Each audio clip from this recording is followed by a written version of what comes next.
السلام عليكم البنات، اش اخباركم؟ لاباس؟ نتمنى ان شاء الله تكونوا بخير وعلى خير. اليوم ان شاء الله غنحضر معكم كيك بعصير البرتقال. بسم الله. ندوزو للمقادير. عندي فيها 450 غرام ديال الدقيق الخاص بالحلويات مغربل، فيه قبيصه ديال الملحه وثلاثه الخمارات 21 غرام. عندي 180 غرام ديال سنيده، كاس ديال العنبه عامر مزيان ومن الاحسن نعبرو بالميزان. عندي كذلك 3 ديال الكيسان ديال العنبه ديال عصير البرتقال، 500 غرام او ملي، 3 ديال الكيسان عامرين مزيان عصير البرتقال. وعندي كذلك 150 غرام ديال الزيت، كاس ديال العنبه. عندي كذلك 50 غرام ديال المربى ديال المشماش، 50 غرام معلقه كبيره. عندي نص معلقه كبيره ديال القشور ديال الحامض او الليمون. وعندي 2 ديال البيضات صغار، 100 غرام، 50 غرام في البيضه، 2 بيضات صغار. وعندي الفاني سائل. ندوزو ان شاء الله للتحضير.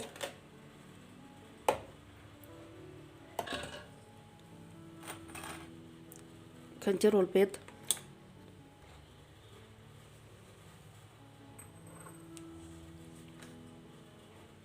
كنديروا سنيده،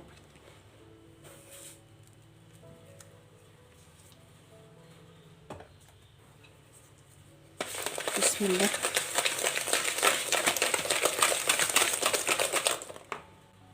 وعندي هنا يقل نص معلقه ديال الفاني سائل،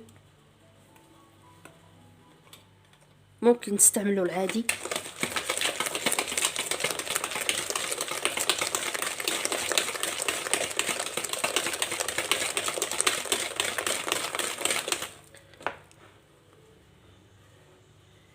وكنضيفوا العصير ديال البرتقال، 3 ديال الكيسان عامرين 500 غرام. وممكن نديروا الماء او الحليب، ولكن البرتقال موجود.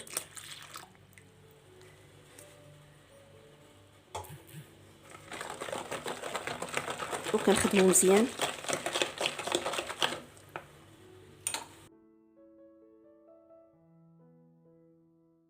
ديال المشماش 50 غرام، معلقه كبيره، او ممكن نكتفيو بالعسل، نديروا معلقه ديال العسل.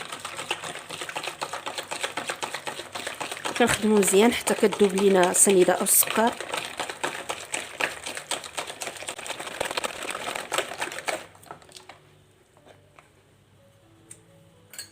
وكنزيدوا القشور ديال الحامض او الليمون، وكنضيف الزيت.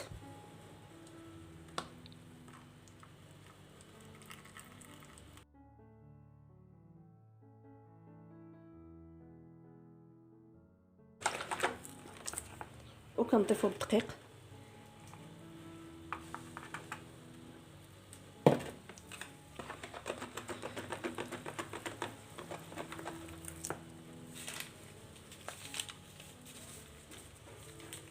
مع 3 ديال الخمارات.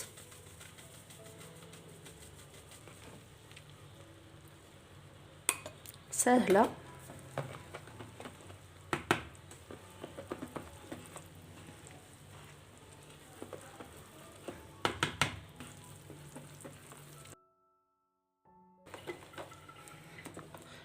وبعد ما كيتخلط لينا البنات الخليط،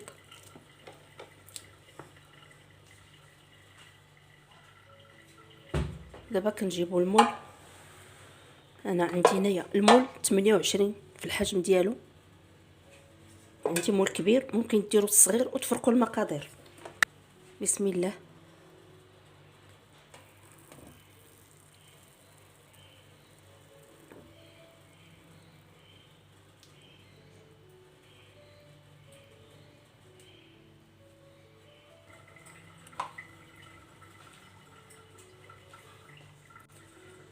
دابا البنات غندخلها ان شاء الله الفران ونتلاقاو في الشكل النهائي.